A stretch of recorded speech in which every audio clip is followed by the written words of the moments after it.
ndagushuje cyane wowe uteze amatwi cyangwa ukurikiye Master Chef John TV kandi ngushimira ko ugeze ahangaha. Uyu munsi rero tugiye kwigira hamwe uko bakora capati. Capati ni capati nziza cyane yitwa Reya capati.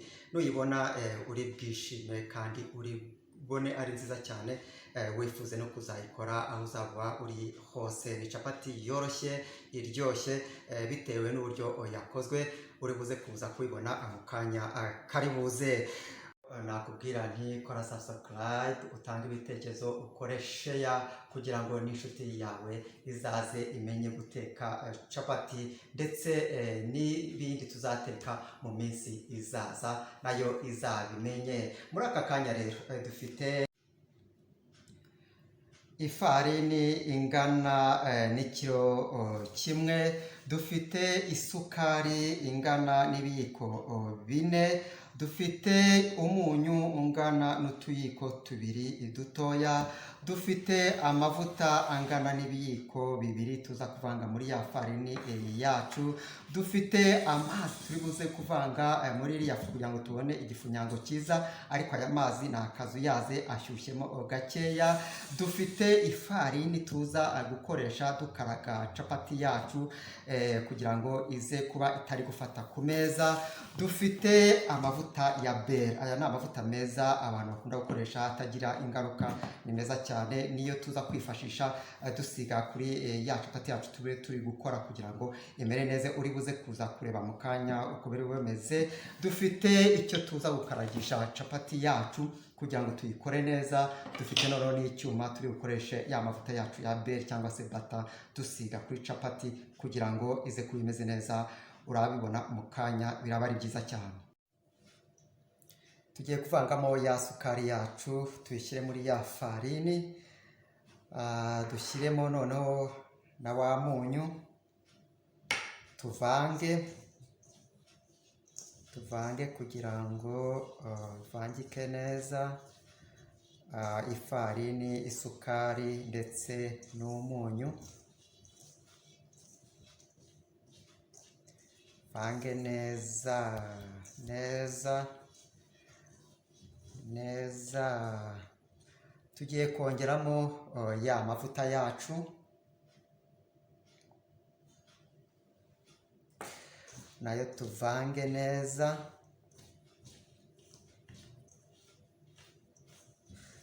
Tuvange kugira ngo amavuta yacu avangike na ya farini. Aya mavuta tuba dushyizemo niyo atuma capati yoroha ikaba nziza cyane. Tugiye gushyiramo ya mazi yacu y'akazuyaze, arashyushye ariko si cyane kuko nayo aba ari meza kuko atuma capati yoroha, ariko turagenda dushyiramo makeya. Tuvange, ngere dushyiremo, tuvange.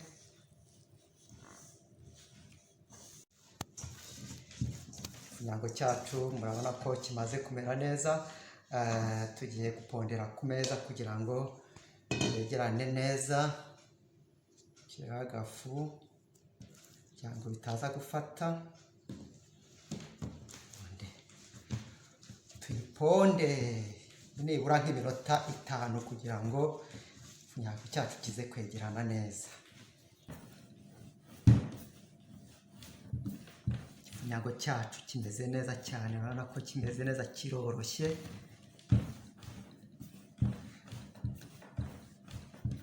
Nibura iminota 5 nk'uko nabikubwiye. Ubu ngubu icyo tugiye gukora, tugiye gufata igifunyango cyacu tugishyiremo hano, dutegereze nibura iminota 20 kugira ngo kize kwegerana neza. Tube dutegereje iminota 20, noneho nyuma y'iminota 20 turaza gutangira capati zacu. Igifunyango cyacu kimaze iminota 20, tugiye noneho gutangira gukora capati yacu. Urabona ko cyamaze kwegerana neza, turifashisha ka gafarini kacu, twongere dupondeho.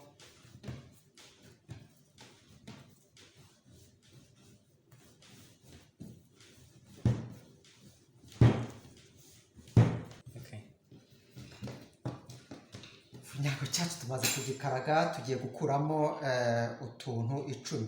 Bivuga ngo igifunyango cyacu kingana n'ikiro kimwe kiravamo capati 10 kandi nziza.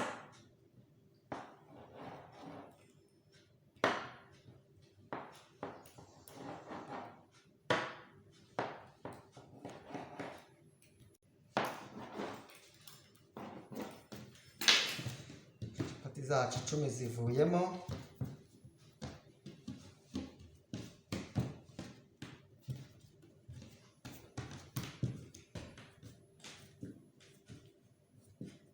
Zinga gutya capati yacu, ukayikara gutya,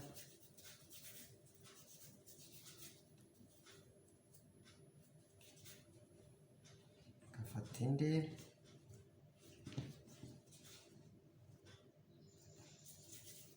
ukaraga nayo,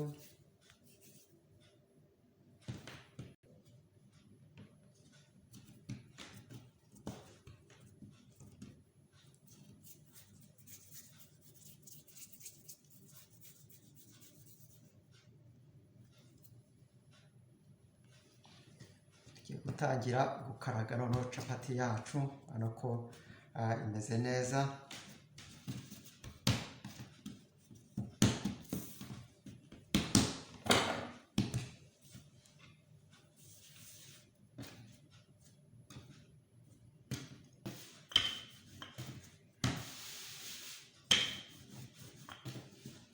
Tuyikarage,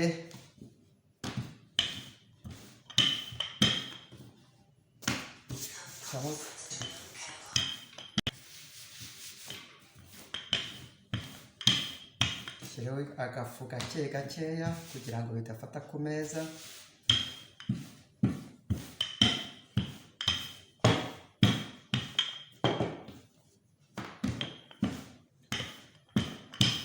Ubu tugiye gushyiraho ya beri yacu. Iyi beri iba ari nziza, nta ngaruka igira ku mubiri wacu, iba ari nziza cyane. Ariko utabashije kuyibona ushobora gukoresha marigarine cyangwa se amavuta asanzwe ayo ari yo yose, ugasigaho gutya.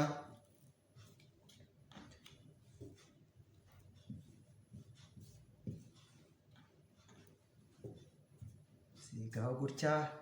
Iyi beri dushyizeho ituma ya capati yacu iza yoroshye cyane, kandi ubona ifite utuntu tudutaje tudupapuro tugiye tukerekeranye, niyo mpamvu yitwa reya capati. Birangije ushyiraho agafu. Aka gafu rwose gatuma ya capati itaza gufata mu gihe uyizinga, kandi nanone aka gafu rwose iyo capati uyitetse karashya nako kakavamo, ndetse capati ikaza gushya neza. Ugakaraga gutya capati yacu, ukayikaraga gutya, wamara kuyikaraga ukayigira gutya kugira ngo irambuke neza, ubundi ukayizinga muri ubu buryo, ukayigobeka gutya, urabona ko ihise imera neza. Ukayigobeka gutya, ugatereka capati yawe hariya, ukazana indi,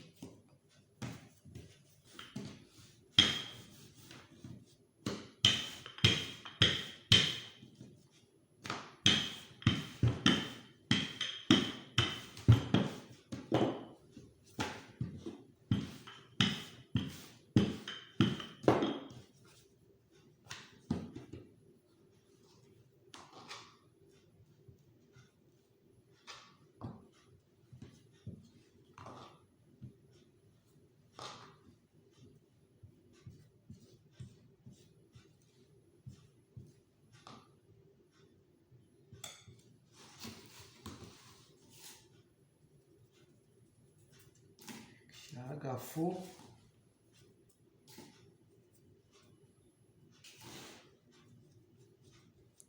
karaga yawe capati uroroke noneho ukayizinga.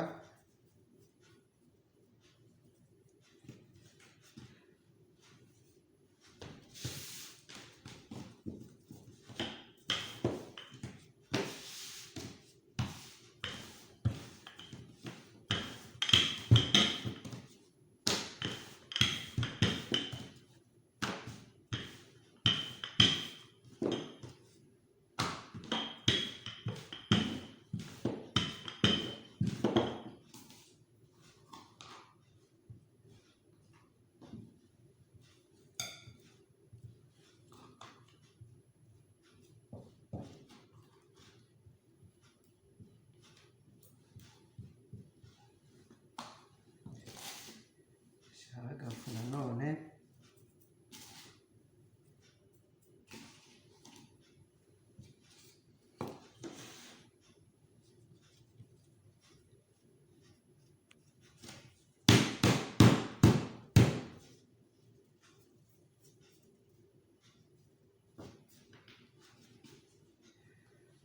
capati zacu tumaze kuzizinga muri ubu buryo. Ubu igisigaye tugiye gukaraga imwe imwe noneho kugira ngo noneho tubone capati tumaze kuyirambura, ubundi tuhite tujya kuyiteka.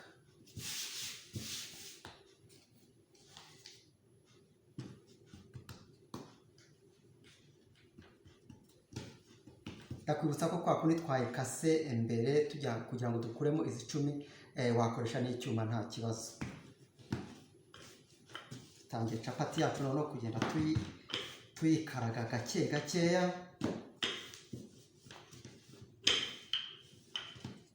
Ushyiraho agafu kawe,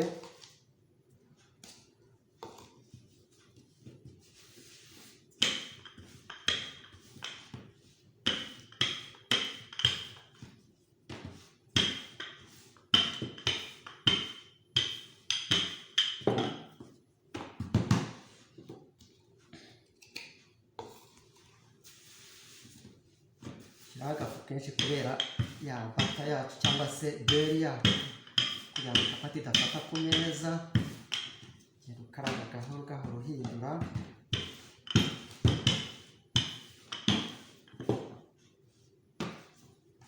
Nuko urabona ko yoroshye rwose.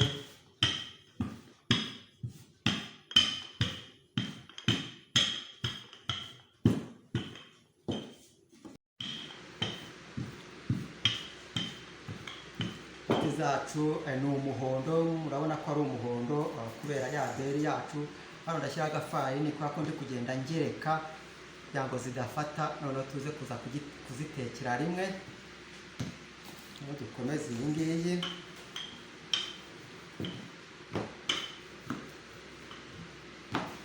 Genda ushyiraho agafarini kugira ngo bidafata ku meza. Capati nziza iba yoroshye cyane rwose, nziza. Aho mu rugo wajya uyiteka, ahantu hose wayiteka, kandi abo yihaye bakanezerwa bakishima cyane. Ntabwo igoye cyane kuyikora, ukayikaraga kandi ku buryo ibireshya hose impande zombi zose, ukabona ko ireshya rwose.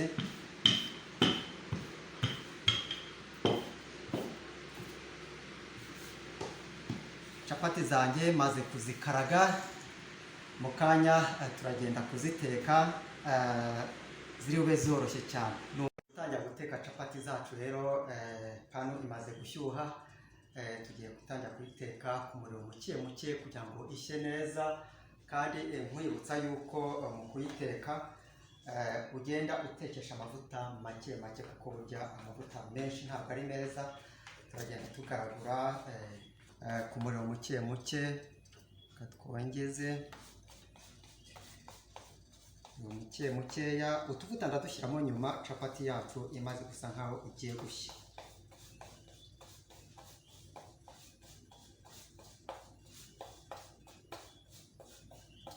Turagenda tureba ko ihinduka akarangi, umuriro muke mukeya kugira ngo capati yacu ize gushya neza.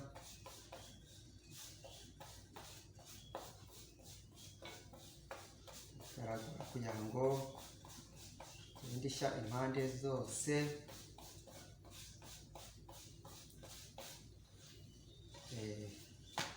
Tugiye gushyiraho utuvuta twacu dukeya, capati yacu ize kuba yoroshye. Amavuta makeya kubera ko hari ayo twashyizemo mbere na ya beri yacu twashyizemo. Ihindure ngiye dushyire kuri uruhande rwo hejuru. Itangiye rwose ishya, genda uyikaraga gutya kugira ngo impande zose capati ishye.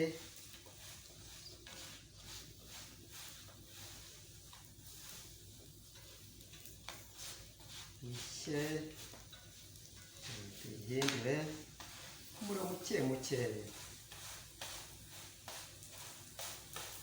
gabanya umuriro.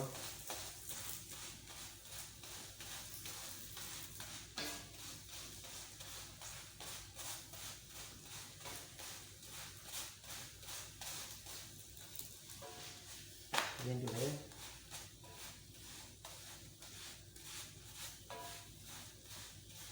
tangiye kuzana irangi, tangiye guhindura irangi rwose.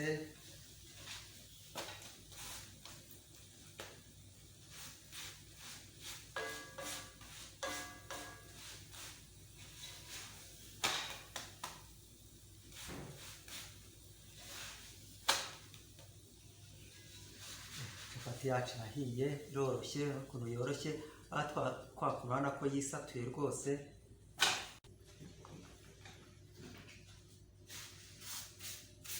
Hanagure kugira ngo tutanduza capati yacu. Duteke n'iyi ngiyi, twongeze umuriro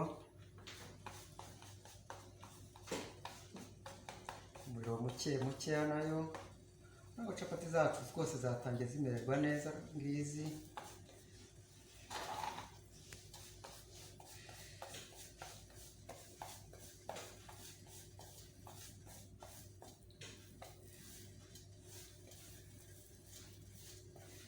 Umuriro muke mukeya,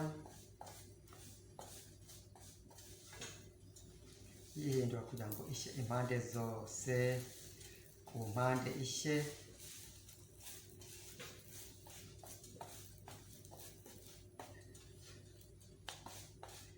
tuhindukiza tureba ko yahinduye kugira ngo tuze kuyihindura.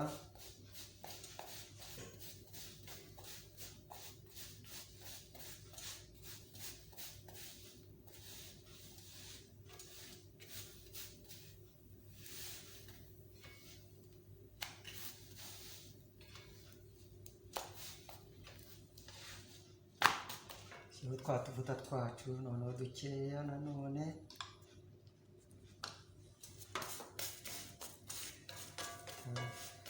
Umuriro muke muke bituma capati ishya, igashya neza itababutse.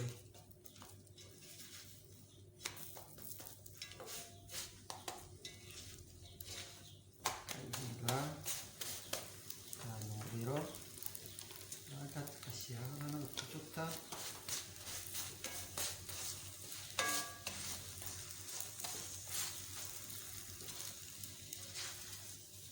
Capati yacu tangiye guhindura irangi nayo, gabanya umuriro kugira ngo itaza kubabuka.